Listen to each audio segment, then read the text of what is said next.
Assalamualaikum warahmatullahi wabarakatuh. Kembali lagi kawan di Legenda Catur Dunia. Masih dari Asian Games Hangzhou, Cina. Cabang olahraga catur nomor standar bergu. Nomor terakhir yang dipertandingkan di cabang olahraga catur kawan. Ada tim putri kita yang memainkan babak ke-6 menang mudah atas pemain Uni Emirat Arab kawan. Dan mengangkat posisi tim putri kita berada di posisi keempat di bawah Cina, India, dan Kazakhstan. Hanya selisih 1 poin atas Kazakhstan, 3 poin atas India, dan 4 poin atas Cina kawan. Masih punya kesempatan untuk mendapatkan medali di nomor standar bergu ini. Pemain-pemain kita ini menang mudah atas Uni Emirat Arab karena pemain Uni Emirat Arab seperti yang kalian lihat tidak mempunyai elo di atas 2000-an, semua di bawah 2000-an kawan, elo standar dari pemain-pemain Uni Emirat Arab ini. Kemenangan kita didapat dari Aulia Medina Wardah, ada Citra Dewi kawan, dan Umi Fisabilillah. Sedangkan International Master Iren Karisma Sukandar bermain remis. Game dari Iren ini terbilang sangat panjang kawan, berakhir di langkah ke-171 dalam permainan endgame di mana Iren unggul kuda kawan. Sedangkan lawannya masih mempunyai benteng tapi Iren gagal melakukan skakmat dan berakhir di langkah ke-171. Iren ini sudah unggul kuda sejak langkah ke-54. Saya coba skip di langkah ke-54 kawan, di mana Iren mendapatkan kuda lawan di situ. Setelah melakukan langkah kesalahan dengan kuda ke petak E4 ini, Iren dorong pion dan kuda ambil pion. Iren unggul kuda di sini kawan. Iren masih mempunyai kesempatan untuk bisa mempromosikan pionnya. Jelas hitung-hitungannya kalau pion ini berhadapan di adu, ada 1 pion bebas kawan. Dan saya skip langsung saja di 104. Saya tidak perlu untuk melanjutkan langkah per langkahnya kawan. Saya skip di langkah ke-103 saja. Di posisi ini putih masih mempunyai pion, tapi pion ini jelas di beberapa langkah berikutnya jatuh juga oleh Iren kawan. Dan permainan berlanjut dengan permainan endgame, benteng plus kuda melawan benteng seorang saja. Tapi sampai langkah ke-171 tadi kawan, Iren gagal melakukan skakmat kawan, dan permainan berakhir remis di langkah ke-171. Ini mengingatkan saya turnamen Biel Chess Festival kawan, di mana Iren juga panjang permainan saat itu kawan. Salah satu partai terakhir di babak keberapa admin lupa, bermain di Biel Chess Festival sampai wasitnya kawan tetap menjaga partai itu kawan sampai selesai yang berakhir remis juga. Oke, kita lanjut ke game berikutnya dari permainan Medina oleh Wardah kawan, dan mereka bermain dengan pembukaan Ruy Lopez. Nanti juga kita susul permainannya Umi Fisabilillah. Morphy Defense pion A6, Gajah A4, kuda F6, pion D3, memilih variasi tertutup. Ya, kalau kalian ingin menawarkan permainan terbuka, rokade terlebih dahulu, menawarkan pion E4 kawan.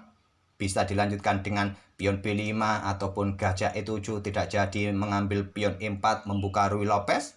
Bisa jadi kalian lakukan atau tetap membuka permainan Ruy Lopez. Memilih dengan permainan tertutup pion D3 oleh Medina, ada pion D6, pion C3, kemudian ada pion G6 variasi Viacento di sini kawan, rokade setelah gajah G7, benteng E1, rokade juga, mengembangkan kuda B ke D2, jelas tadi benteng selain untuk perkuat posisi pion pusatnya kawan, juga berikan akses bagi manuver kuda yang sangat standar kawan dalam permainan Ruy Lopez. Yang manuver ke petak G3 baik di permainan Italia sering kita jumpai. Pion B5, gajah langsung ditarik mundur ke petak C2. Setelah gajah B7, kuda F1 langsung manuver, benteng E8. Langkah-langkah pembukanya cukup standar kawan. Tentu pemain profesional sudah hafal langkah-langkah seperti ini. Jadi saya tak perlu lagi untuk menunjukkan maksud-maksudnya. Seringkali sudah saya tunjukkan maksud-maksudnya di game-game terdahulu yang pernah kita ulas.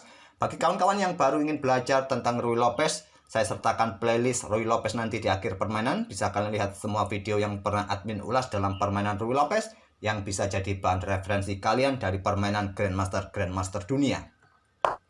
Pion B8, persiapan juga manuver kawan. Berikan jalan juga bagi pion C-nya bermain, buka akses diagonal terang panjang, agak miring diagonalnya kawan.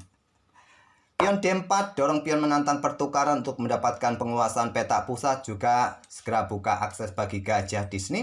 Dan ditolak dengan langkah pengembangan kuda B ke D7, pion H3 lanjut Medina, kuda F8 di sini, pion A4 tantang Medina, dan di sini hitam buka permain di pusat dengan pion E pukul pion D4, pion C ambil balik pion D4 untuk tetap mendapatkan penguasaan di pusat, dan di sini pion C5 disarankan oleh Stockfish kawan. Memilih pion D5 yang didorong, Tentu ini kesalahan yang sangat elementer mendasar kawan, di mana sudah ada 2 pion di pusat atau di mana saja saat kalian tantang dengan 1 pion, tentu dia kemungkinan besar akan menolak dengan dorong pion untuk mendapatkan penguasaan ruang kawan. Itulah yang dilakukan oleh Medina untuk mendapatkan ruang di pusat. Apa bedanya dengan pion yang di sini kawan? Di sini jika dorong pion D5, bedanya putih nanti punya pion yang menggantung di sini kawan. Dan kalian punya pion mayoritas di sisi kiri ini. Bedanya di situ. Ya tentu dalam posisi seperti ini kalau kita melihat evaluasi bar dari engine, putih masih cukup bagus juga posisinya. Blokade juga diagonal terang. Dia juga mendapatkan ruang di sini kawan. Tapi paling tidak juga menciptakan ruang-ruang lemah yang bisa dimanfaatkan oleh hitam. Terutama di lajur pusat ini kawan, ada pion yang menggantung di sini. Dan kalian juga punya posisi di sisi menteri bagus dengan pion-pion. Kembali lagi ke langkah aslinya. Memilih dorong pion pusat D5, pion E5, kuda 6 mundur ke petak D7, dan pion A pukul pion B5, baku hantam dilanjutkan oleh Medina langsung pertukaran benteng kawan. Dan di sini ada gajah D3, lanjut Medina. Simpel kawan, menyerang pion yang ada di petak B4. Itulah kenapa tadi kawan pion ini didorong, dia malah memblokade akses gajahnya sendiri di sini tadi kawan. Selain putih tadi juga mendapatkan penguasaan ruang. Seperti yang kalian lihat di sini, gajah bersama menteri seharusnya bagus pada diagonal terang panjang, tapi dia terblokade oleh pionnya sendiri. Mungkin pion C5 siap dimainkan untuk buka nanti lajur D, pion siap didorong, buka kembali diagonal terang. Gajah D3 lanjut Medina tadi, yang terkuat tadi kuda G5 kawan, saran di Stockfish untuk tekan pion F7, tapi gajah D3 terlebih dahulu, dan pion C5 sudah saatnya kawan untuk membuka segera diagonal terang ini, menantang pertukaran pion. Tapi memilih pertahankan pion B5-nya, ide simpel dari pemain seperti kita kawan. Dan di sini pion B4 lanjut Medina, masih kuda G5 yang terkuat kawan, tapi pion B4. Menteri ke C6 saran Stockfish memilih dengan kuda ke B6. Dan pion H4 lanjut Medina, pion C6 sekarang. Untuk perkuat rantai pionnya, kuda juga siap lompat ke pusat, maksud saya ke petak C4 outpost ini kawan. Kemudian pion H5 lanjut Medina, dorong terus pion H untuk coba mendesak posisi gajah gelap. Gajah terang mundur ke petak C8 setelah diagonal ini benar-benar tertutup, tidak bisa untuk buat main. Tentu dia ingin mendapatkan diagonal yang lebih terbuka lagi di petak C8 H3 kawan. Kemudian di sini kuda G5, menteri C2 kawan menurut Stockfish untuk menekan petak G6 ini bersama pion juga kawan, atau petak-petak terang. Tapi kuda G5, menteri A7, pertahankan baris ketujuhnya kawan. Dan di sini melanjutkan dengan pion H pukul pion G6 yang terkuat dengan pion H6 kawan. Dan gajah ditarik mundur yang terkuat. Kalau ambil pion yang di sini, nah di sini bisa ambil pion yang ada di petak F7. Ada juga discover di sini kawan. Dan discover juga di sini. Kalau menteri ambil kuda yang di sini, tentu gajah juga ambil gajah H6. Kembali lagi ke langkah aslinya kawan, tapi baku hantam langsung pion H pukul pion G6. Ambil balik oleh pion H. Kuda H5 oleh Medina kawan, korban kuda diterima. Kalau tidak diterima seumpama bagaimana? Ya tentu kuda ini mengancam gajah kawan, ataupun ke petak F6 untuk mendapatkan ruang kawan bagi pionnya nanti. Dan menteri pun juga siap menusuk nanti, memberikan dukungan-dukungan para perwira yang lain. Gajah pada area ini, kuda pun menjaga atau kontrol petak-petak terang ini kawan. Diterima pion G pukul kuda H5, menteri ambil balik kawan, awas ada ancaman pada peta ini. Gajah meluncur skak, raja bergeser, gajah bergerak open skak, dan mengancam pion yang ada di peta ini kawan, bisa skakmat dengan dukungan kuda, menteri bisa jatuh paling tidak. Gajah berkembang ke peta E6, perkuat peta F7-nya. Pion F4 lanjut Medina, melanjutkan tekanan kawan, dan di sini kuda ke C4 disarankan Stockfish memilih dengan menterinya ke petak D7. Dan di sini kawan, Medina melewatkan langkah kuat kawan. Dia sikat gajah E6 terlebih dahulu. Setelah berpikir selama kurang lebih tadi kita lihat 11 menit sikat gajah. Yang terkuat gajah ke petak H7 skak. Mungkin langkah ini sudah dipertimbangkan oleh Medina, tapi dia lebih suka sikat gajah saja. Apa bedanya jika gajah ini melakukan pergerakan di sini kawan? Kalau kuda ini sikat gajah, tentu menteri ambil skak, raja bergeser di sini kawan. Nah, di sini kalian ikuti sekarang kuda sikat gajah. Kalau diambil balik oleh menteri di sini, tentu bisa berlanjut dengan pion F5, pion didorong lagi kawan. Gajah di sini juga bisa jatuh. Kembali lagi jika pada posisi ini raja ini bergeser ke petak gelap H8, bisa berlanjut dengan langkah pion F4 sekarang. Dan Stockfish menyarankan lepaskan gajah bermain dengan menteri ke petak E7. Tapi jika gajah sikat pion yang ada di petak ini, ancaman berikutnya menteri jatuh dan beberapa langkah berikutnya skak mat kawan. Karena skak temponya di sini menteri hitam jatuh, beberapa langkah juga skak mat. Memilih dengan langkah kuda, ambil gajah E6 saja Medina. Dan di sini kawan yang terkuat ambil menggunakan pion kawan untuk buka akses menteri menjaga baris ketujuhnya. Mungkin pion F5 tetap akan dilanjutkan, benteng F1 bergeser ke lajur G, ke lajur H kawan. Memilih ambil balik dengan kuda dan dorong pion F5 kawan. Kuda ambil pion D4, dorong lagi pion F6. Gajah ambil pion F6.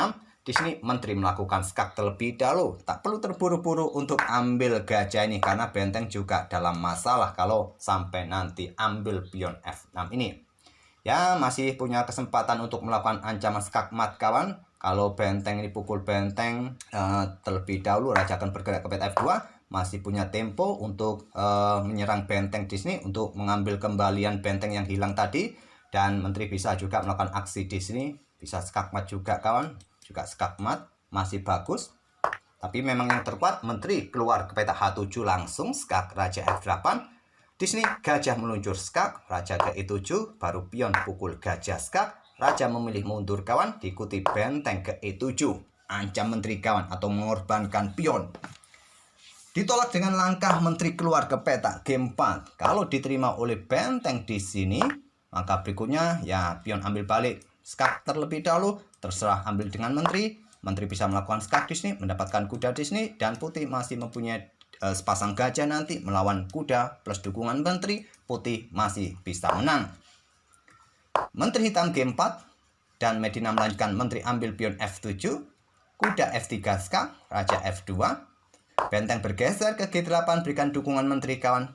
Gajah G7 blokade, menteri D4 skak, raja ambil kuda, menteri ambil gajah skak, raja maju ke G4, menteri skak lagi, raja mundur ke G3, skak lagi, bergerak ke petak H4, skak lagi, blokade dengan pion G4, skak lagi kawan, raja naik ke G5, masih ada skak, raja naik ke G6, coba skak lagi, bergerak ke petak H6, skak lagi di sini kawan, blokade oleh menteri H5, menteri F4 skak, raja bergerak H7, mendekati benteng, di posisi ini hitam menyerah kawan. Tak perlu saya lanjutkan lagi.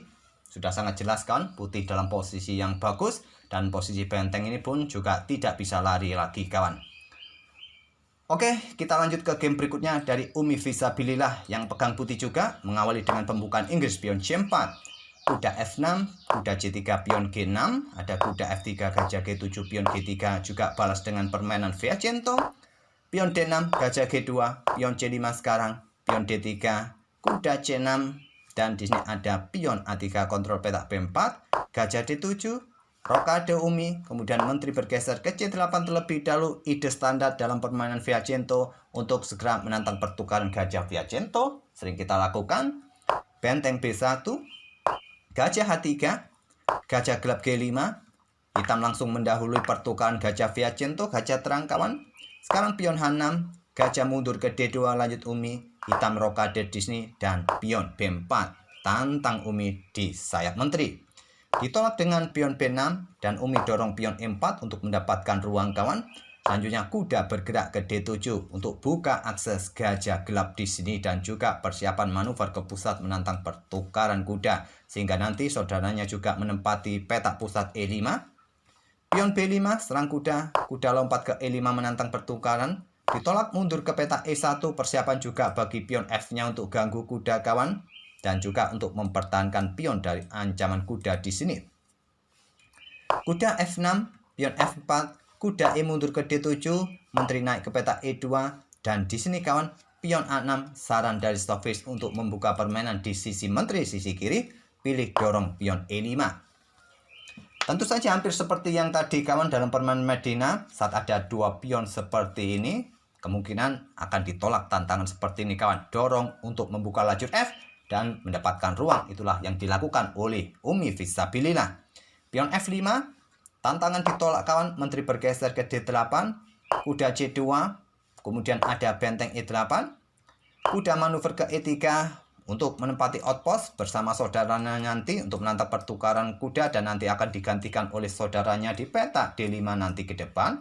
Raja bergeser naik ke H7, benteng H1 terlebih dahulu mulai ingin membuka permainan di lajur H kawan, siap dorong pion lagi. Kuda G8, benteng B bergeser ke F1, siap membuka kembali juga lajur F kawan pertukaran pion. Di sini ada benteng C8. Pion H4 lanjut Umi. Benteng bergeser ke lajur B. Menteri D1 sekarang. Dan di sini ada kuda ke F8, kuda C ke D5, dan ada kuda F6 menantang pertukaran diterima, ambil balik oleh gajah. Kuda ke G5 tidak jadi untuk bergerak ke pusat. Dia mencoba menekan pion bersama gajah. Dan di sini gajah mundur ke peta G7, pertahankan pion, langkah yang logis kawan, tapi hitam melepaskannya. Kudanya ke D7. Dimanfaatkan Umi ambil pion H6. Nah, benteng H8. Maksud dari hitam tadi sudah sangat jelas kawan. Memang sengaja korbankan pion untuk bermain di lajur H ini dengan bentengnya nanti. Dan gajah siap nanti diadu di sini kawan. Dan kalau diterima, raja juga bergeser. Lajur H terbuka. Kita lihat saja seperti apa rencana dari hitam dan bagaimana Umi nanti mengantisipasinya. Menteri F3, benteng C8, pion F pukul pion G6, pion F pukul pion G6, gajah G5, dan hitam menyerah kawan di langkah ke-32. Apa masalahnya? Masalahnya pada gajah. Dia mendapatkan banyak tekanan kawan. Seumpama gajah pukul gajah tentu diambil balik oleh pion. Di sini pun bisa skakmat kawan. Satu langkah berikutnya skakmat di peta F7 skakmat. Karena lajur F terbuka, dukungan menteri dan benteng sudah kuasai lajur F. Bagaimana jika permainan berlanjut dengan langkah benteng ini digeser untuk perkuat posisi gajah? Ya tentu saja disikat simpel kawan. Ambil balik, ya ambil balik saja, tak ada masalah. Ataupun juga kalian melanjutkan dorong pion H5 terlebih dahulu di sini. Bisa kalian lanjutkan. Kalau ada discover semacam ini kawan, tentu benteng sikat kuda terlebih dahulu, tempo skat.